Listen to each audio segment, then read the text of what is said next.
You ever notice how people love to brag about the things they own? My house, my car, my phone, my property. No, you don't own that stuff. That stuff owns you. You think you're the master of your house? Ha! That house has you by the mortgage. You're not living in a home. You're working for it. You're basically renting your own life from the bank.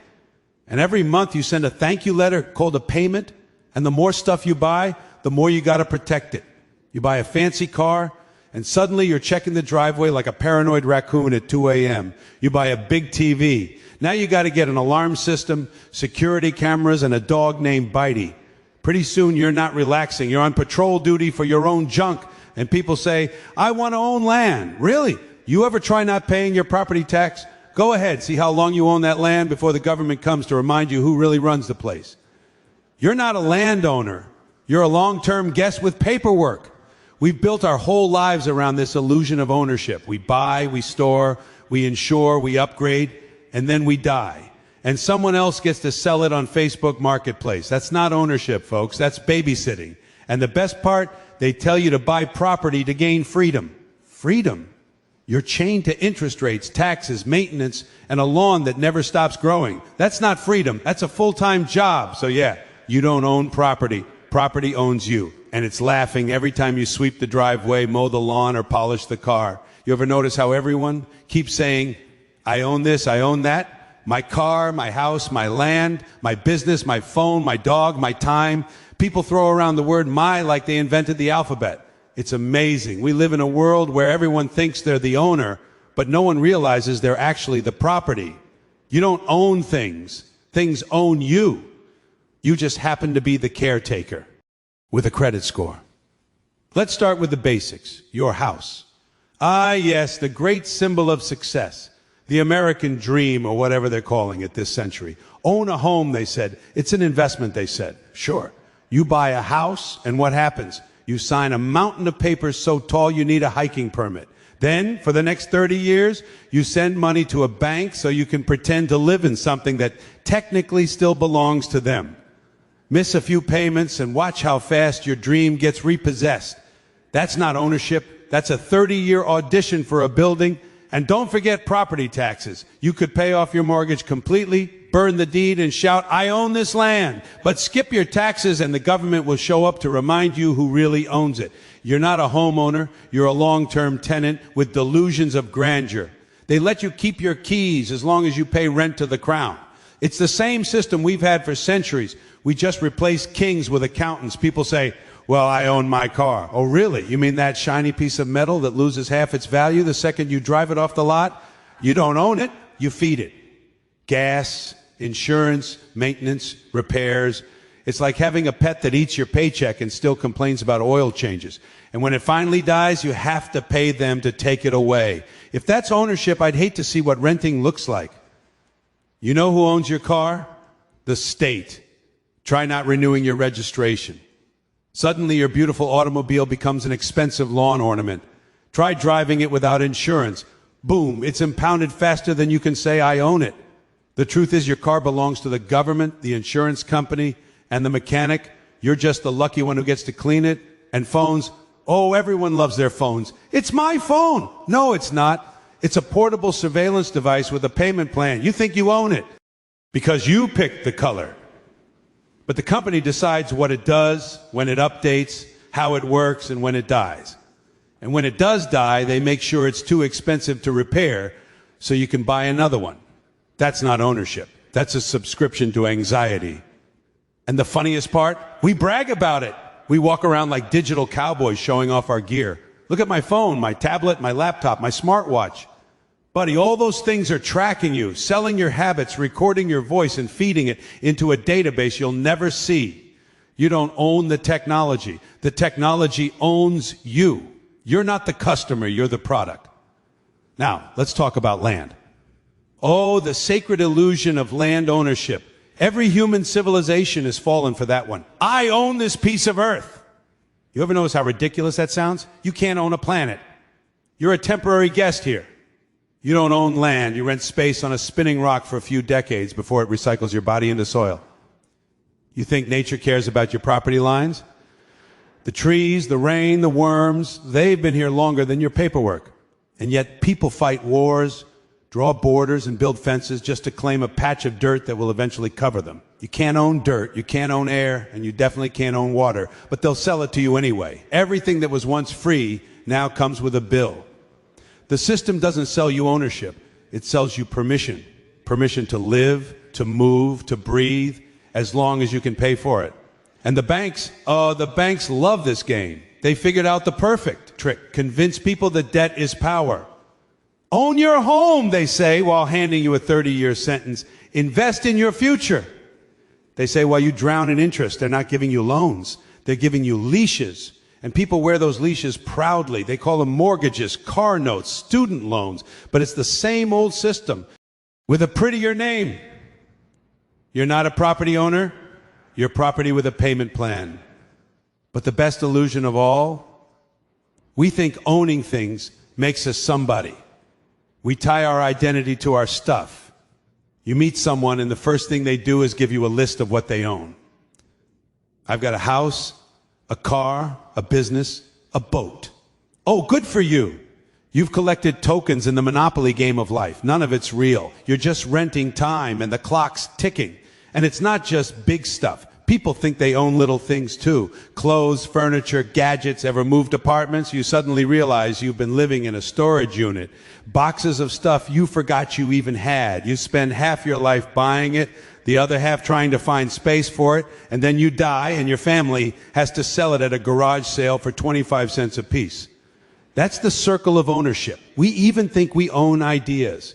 People file patents, trademarks, copyrights, as if thoughts belong to anyone. Every idea you've ever had came from something before you. You didn't invent it, you rearranged it. But we've built a system that claims ownership over imagination itself. You can't hum a tune on YouTube without triggering a copyright bot. The corporations don't just own the land and money, they own creativity. You're not allowed to even think freely without a license. And the funniest part? We think this makes us civilized. We call it progress. We've built a global system where every single person has to buy back pieces of the world that were already theirs at birth. We've convinced people that being in debt is a sign of maturity, that mortgages are milestones, that ownership equals freedom. That's not freedom. That's the illusion of control sold to keep you quiet. You ever notice how possessions end up possessing you? You start simple. A house, a car, some furniture. Then before you know it, you're drowning in responsibilities. You can't travel, you can't quit your job, you can't take risks because you have too much to lose. That's how they get you. The system doesn't need to chain you physically. They just make you care about stuff. Once you care, they own you. And every time you try to escape, they upgrade the illusion. They tell you buy more, upgrade, invest, expand. You don't even get to enjoy what you have before they convince you it's outdated. It's a treadmill for the soul. Constant motion, no progress. They make sure you never stop long enough to realize you're not free. And here's the secret. The only thing you actually own in this life is your attention. That's it. And they're trying to buy that too. Every billboard, every notification, every commercial is bidding for your focus. They don't want your money first, they want your mind. Because if they control what you look at, what you think about, what you desire, they already own everything else. It's a perfect trap. They sell you dreams, they sell you security, they sell you status, all while making sure the real owners stay invisible. The banks own the land, the corporations own the resources, the government owns the laws, and you own a bunch of receipts. You spend your whole life collecting receipts and calling it success. That's the big joke. The illusion of ownership isn't just about stuff, it's about control. They give you just enough comfort to keep you quiet. You think you're free because you can choose the color of your car or the brand of your phone. But all your choices lead to the same place: dependence. Dependence on systems, payments, and promises that were never yours. And yet people defend it. They say that's just how life works. No, that's how life was designed to work, for someone else's benefit. The entire economy runs on the belief that people can own things. If you ever really believed you didn't own anything, you might stop buying and then the whole machine would fall apart. Ownership is the illusion that keeps the gears turning. So we keep playing along, we keep pretending.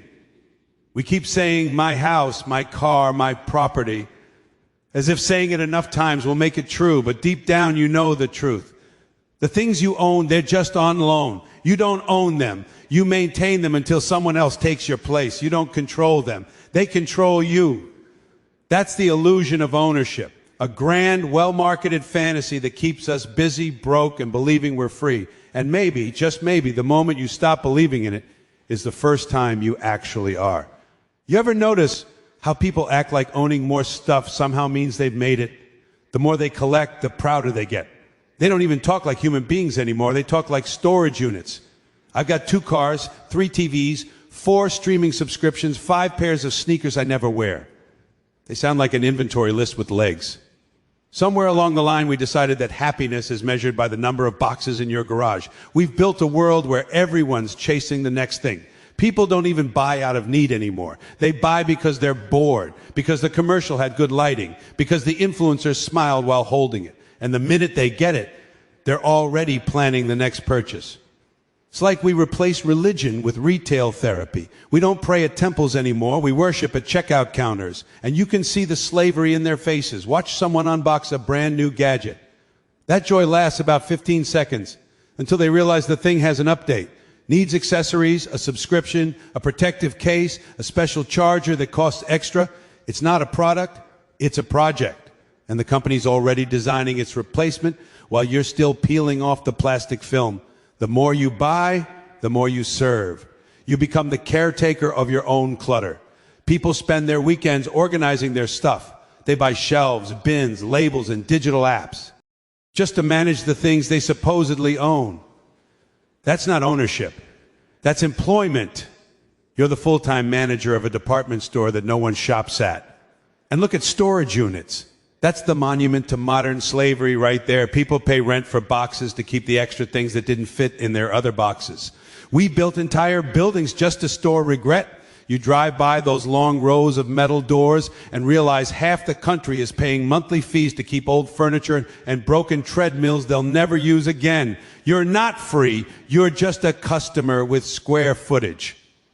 The system loves it, though. They figured out the formula. Keep you wanting, keep you paying, make you believe that happiness lives just one purchase away. And people fall for it every time. They go into debt to feel rich. They use credit cards to buy freedom and end up chained to interest. The rich don't even have to oppress anyone anymore. The poor do it to themselves with payment plans. You can see the madness during holidays. People camp outside stores at dawn, fighting over discounted TVs like they're gold bars, elbows flying, carts crashing, grown adults wrestling for gadgets that'll be outdated by Easter. That's not consumer culture. That's organized chaos with a rewards program. You can't call yourself free when a sale sign can control your heartbeat. And let's talk about clothes. People used to have outfits. Now they have wardrobes that need their own zip codes. They buy more hangers, more drawers, more closets. Fashion doesn't even change naturally anymore. It's designed to expire. They call it seasons. It's just a polite way of saying your perfectly good clothes are worthless now. You're not choosing style, you're leasing identity. Even food isn't safe from the madness. We've turned eating into shopping. Fancy packaging, exclusive flavors, limited edition snacks. People take pictures of their lunch like it's an art exhibit. We've turned nourishment into branding. And every new product promises you the same thing: fulfillment, satisfaction, joy. None of it lasts, but hey, it comes with reward points. And the homes, the homes. The more stuff you have, the bigger your cage needs to be. So you buy a bigger house to hold all your stuff. Then you fill it up again, and the cycle starts over. You don't live in a house. Your house lives around you, collecting dust and mortgage interest. People say, I need more space. No, you need fewer things. But nobody wants to hear that. It's bad for business. Then comes the cleaning. Every new thing you buy adds one more chore to your life. The car has to be washed, the yard trimmed, the phone updated, the shoes polished. You spend half your life maintaining the symbols of success. You think you're successful, but you're really on maintenance duty for your possessions. And heaven forbid one of them breaks. Suddenly your mood collapses with it. If your happiness depends on objects, you're not happy. You're held hostage. And what's the payoff? Anxiety. People worry about their stuff all the time. What if someone steals it? What if it breaks? What if a new model comes out? You can't even relax. You're afraid to leave the house because your stuff is at risk, and when you're home, you're afraid it's not enough. We've confused ownership with identity. Lose your phone, and you don't just lose a gadget. You lose half your personality. And let's not forget the insurance industry. They've built an empire on your fear of losing things. You insure your car, your house, your phone, your dog, your vacation, your own life. You're paying premiums to protect things you don't even control. That's not safety. That's tribute to the gods of property. They've turned insecurity into a subscription service. You'd think at some point people would see through it. But no, we celebrate it. We hold unboxing videos like rituals. We watch people open boxes online and call it entertainment. That's how deep the slavery goes. We don't just buy things. We worship the act of buying. It's spiritual consumerism, the belief that salvation comes with express shipping. And then there's the advertising, the puppet master behind the curtain. They know exactly which strings to pull. They don't sell products anymore. They sell emotions. They whisper, "You deserve this." They promise confidence, love, respect. They turn insecurities into sales funnels. Every commercial says the same thing. Without this, you're incomplete. And the scary part, people believe it. They spend their lives filling a hole that was never supposed to be filled with objects. We've even managed to enslave the environment in this process. Forests get cut down, oceans fill with plastic, air turns into soup, all so we can have matching coffee mugs. And when we see the damage, what do? We buy eco-friendly versions of the same junk. We think we're saving the planet by shopping differently. It's like trying to diet by eating organic cake. People talk about minimalism now as if it's some revolutionary idea. I only own 30 items. Congratulations, you discovered what monks have been doing for centuries. But even minimalism turned into a market. They sell you books, courses, and special minimalist furniture. It's capitalism wearing yoga pants. You can't buy your way out of consumerism by purchasing a guidebook on how to stop buying. The truth is, the more you own, the smaller your world becomes. You think possessions give you freedom, but they build invisible walls around you. You can't travel because who will watch the house? You can't quit your job because you have payments. You can't take risks because everything you've accumulated depends on stability. Stuff doesn't just fill your rooms, it fills your mind. You stop living and start maintaining. And people wonder why they're exhausted. They work 40, 50, 60 hours a week to buy things they barely have time to use. Then they brag about being self-made. No one's self-made, you're system-made. The system manufactures your desires and sells you the cure for the emptiness it created. It's a closed loop of dissatisfaction, and the more you feed it, the hungrier it gets. Meanwhile, the real owners, the ones who actually control wealth, don't need to buy anything. They own the factories, the companies, the platforms. They don't need stuff.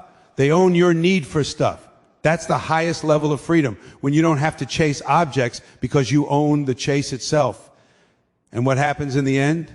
You die and all your treasured possessions turn into other people's problems. Your family holds an estate sale. Strangers haggle over your beloved furniture, and your prized gadgets end up in a thrift store bin. You spent decades working to buy things that outlive your usefulness. That's not success. That's recycling with paperwork. If aliens landed tomorrow and saw how we live, they'd think our species is employed by our belongings. We polish them, guard them, talk to them, upgrade them. We even give them names, cars, phones, boats. We've turned objects into family members and family members into furniture. The more we acquire, the less human we become. And maybe that's the punchline of civilization. We built machines to serve us, but now we serve them. We built homes for comfort, but they became prisons with Wi-Fi. We invented money to trade, but now it measures our worth. We wanted to own the world, and instead the world owns us. Piece by piece, payment by payment, possession by possession. You ever notice how everyone keeps saying they're free? Land of the free, financial freedom, free market. Everywhere you look, freedom, freedom, freedom. But try missing a payment and see how free you really are. The only thing that's truly free anymore is the slogan. Money runs the show. Not you, not your vote, not your opinions, money. It's the quiet boss of civilization. You can't eat, move, learn, or even get sick without paying a fee to somebody. And the best trick they ever pulled was convincing you that money is neutral. Like it's just paper. It's not paper. It's permission. a printed hall pass for existence. We start early. From childhood, they train you to serve the system. Get good grades so you can get a good job. Translation, learn how to obey, and you'll earn the right to keep obeying. Then comes college. They tell you it's an investment in your future. Sounds noble, doesn't it? Except the investment means taking on loans you'll be paying off until you qualify for a senior discount. You don't graduate into adulthood, you graduate into debt. Debt is the modern chain. Lightweight, invisible, and self-tightening. You can't see it, so you think you're free. But every decision you make passes through that filter. Want to travel? Too expensive. Want to quit that soul-sucking job? Can't. Bills are due. Want to start something new? Better check your credit score first. The system doesn't need guards. It's built into your wallet. And the banks, they love this arrangement. They don't sell you money, they rent it. They take numbers that don't even exist, lend them to you with interest, and if you can't keep up, they take your real stuff. They create debt out of thin air and collect reality in return. It's the closest thing to sorcery we've ever invented. Then there's interest. Oh, the holy tax of time. Interest is how they charge you for existing in the wrong order. You couldn't afford something today, so you borrowed tomorrow. Now tomorrow belongs to them. It's not just about money, it's about hours, energy, attention. You spend your future paying for your past. That's not progress. That's time travel for accountants. And the government, they're in on it too. They don't want a population that's debt-free and confident. They want people just comfortable enough to keep working, but scared enough to keep paying. They say, go chase your dreams, but they build the road with toll booths. And when you finally make it through, they hand you another bill for taxes, licenses, and permits. You can't even die for free. There's a death certificate fee. The economy runs like a casino where the house always wins. You walk in thinking you have a chance. But every rule, every light, every song playing in the background is designed to make you stay longer and lose more. They even reward you for losing properly. Good credit. That means you've proven you'll stay in debt responsibly. You're a model prisoner with loyalty points. People brag about their credit scores like it's a trophy. I'm at 780. Congratulations, you've mastered obedience. You pay on time, you never question interest rates, and you're trusted to borrow more. That number doesn't measure worth, it measures predictability. The system doesn't like rebels, it likes reliable payers. And wages, let's talk about that. People think they get paid for their work. Wrong. You get paid just enough to survive so you can come back tomorrow. It's not compensation, it's maintenance. They give you a fraction of what your labor creates. Pocket the rest and tell you to be grateful for the opportunity. The modern worker isn't an employee, they're a resource that refills itself overnight. Look around, everybody's hustling. Second jobs, side gigs, freelance work. We glorify burnout like it's bravery. I'm grinding! Yeah, you're grinding yourself into dust so somebody else can collect the powder. The rich don't grind, they invest, they lend, they let their money do the sweating while you call. Exhaustion, success, and inflation, don't get me started. They print more money, the value drops, and somehow it's your fault for buying groceries. Prices go up, wages don't, and the news calls it market adjustment. No, it's robbery with a spreadsheet. You lose purchasing power every year, and they convince you it's a natural phenomenon, like gravity or rain. They even turn saving into a joke. Remember when you could put money in the bank and earn interest? Now you earn less than a coffee's worth per year, while your bills double. The bank takes your savings, lends it out 10 times over, and gives you back pocket lint as a thank you. And if you try to withdraw too much of your own money, they start asking questions, because apparently your money in their building is their money. Meanwhile, the top 1% sits on mountains of cash so high they can't even see the ground. And when they mess up, the system bails them out. When you mess up, they take your car. That's economic control. A game where the losers pay the winners' mistakes. You notice how every solution they sell is another product. You're in debt? Get a loan to consolidate your loans. Struggling with bills? Apply for a new credit card. Need to relax from all that stress? Take a vacation you can't afford and put it on the card you just got. It's like trying to cure a hangover with more alcohol. And they know it.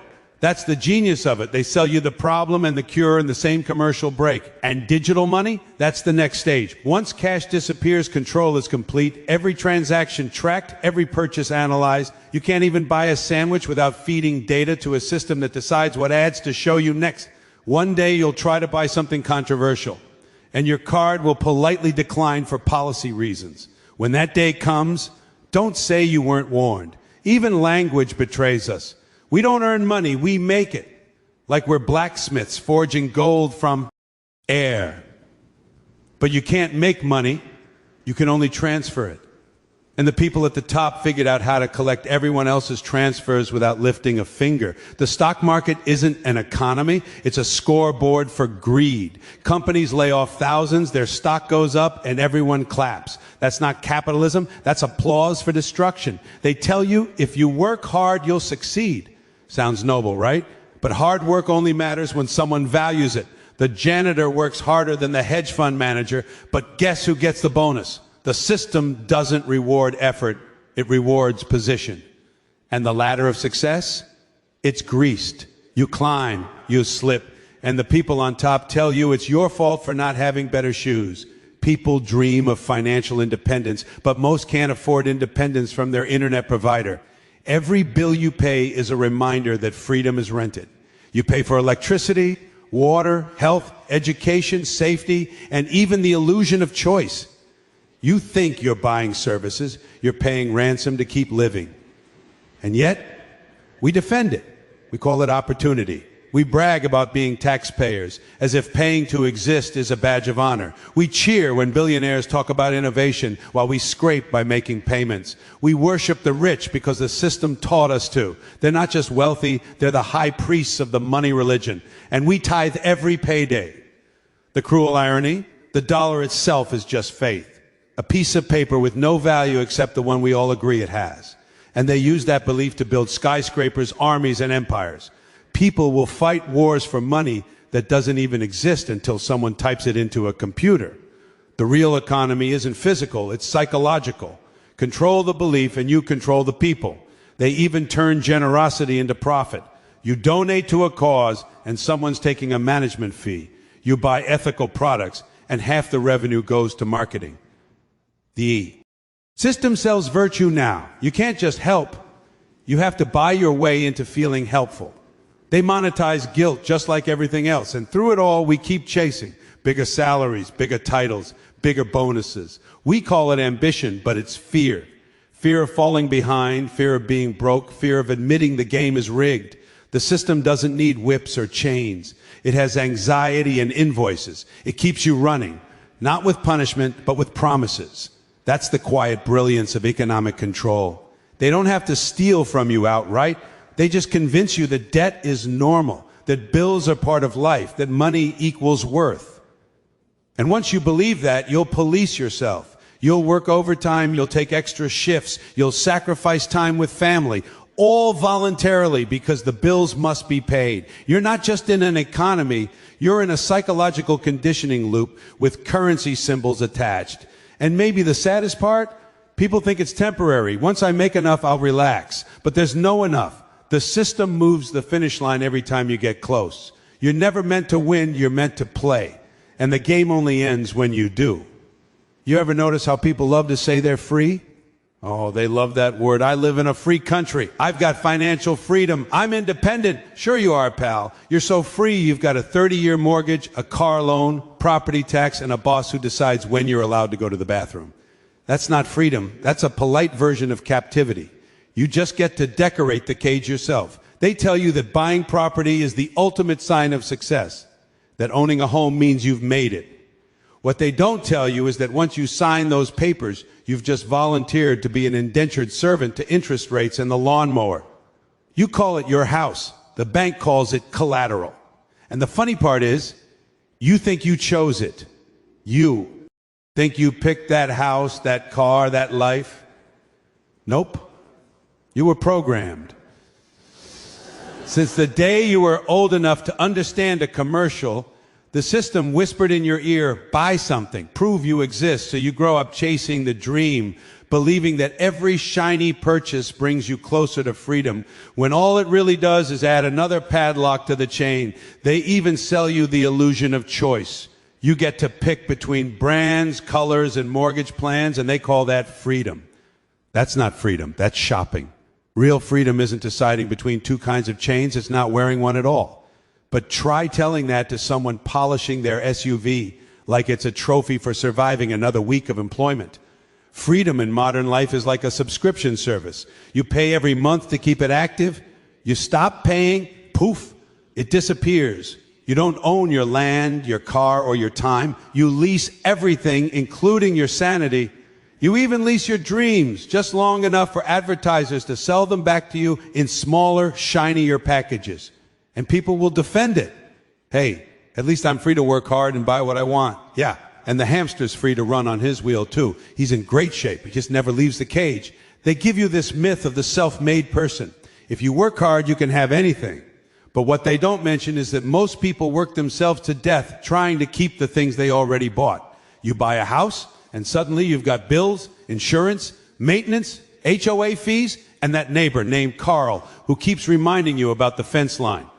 The house doesn't set you free. It gives you chores for the rest of your natural life.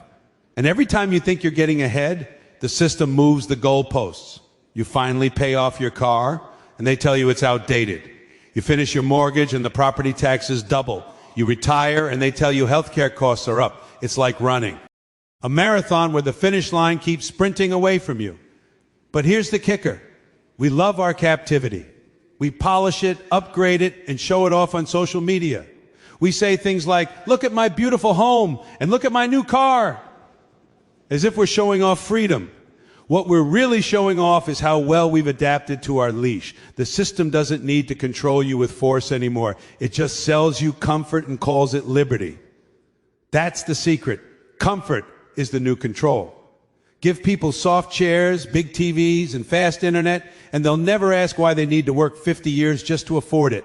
The old rulers used whips and swords. The new ones use Wi-Fi and credit scores. Same leash, fancier collar.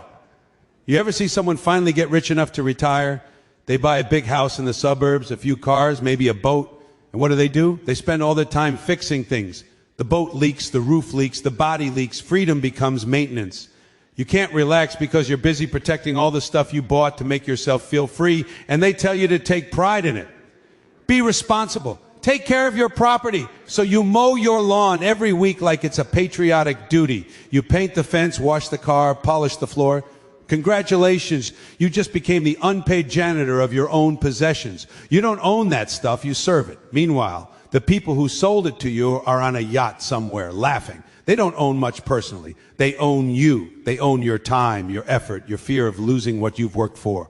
They've built a system so clever you don't even see the cage. You decorate it yourself and call it success. And the language, the words we use make it sound noble. We say property owner like it's a title of honor. You know what it really means? Taxpayer with responsibilities. You're not a lord, you're a custodian. The only thing you truly own is your worry about losing it all. You can't even sit still without paying someone. Want to relax? Subscription. Want to travel? Insurance. Want to stay healthy? Premium plan. Freedom has become a product, and the price tag never stops growing. And the best trick of all, they convince you to police each other.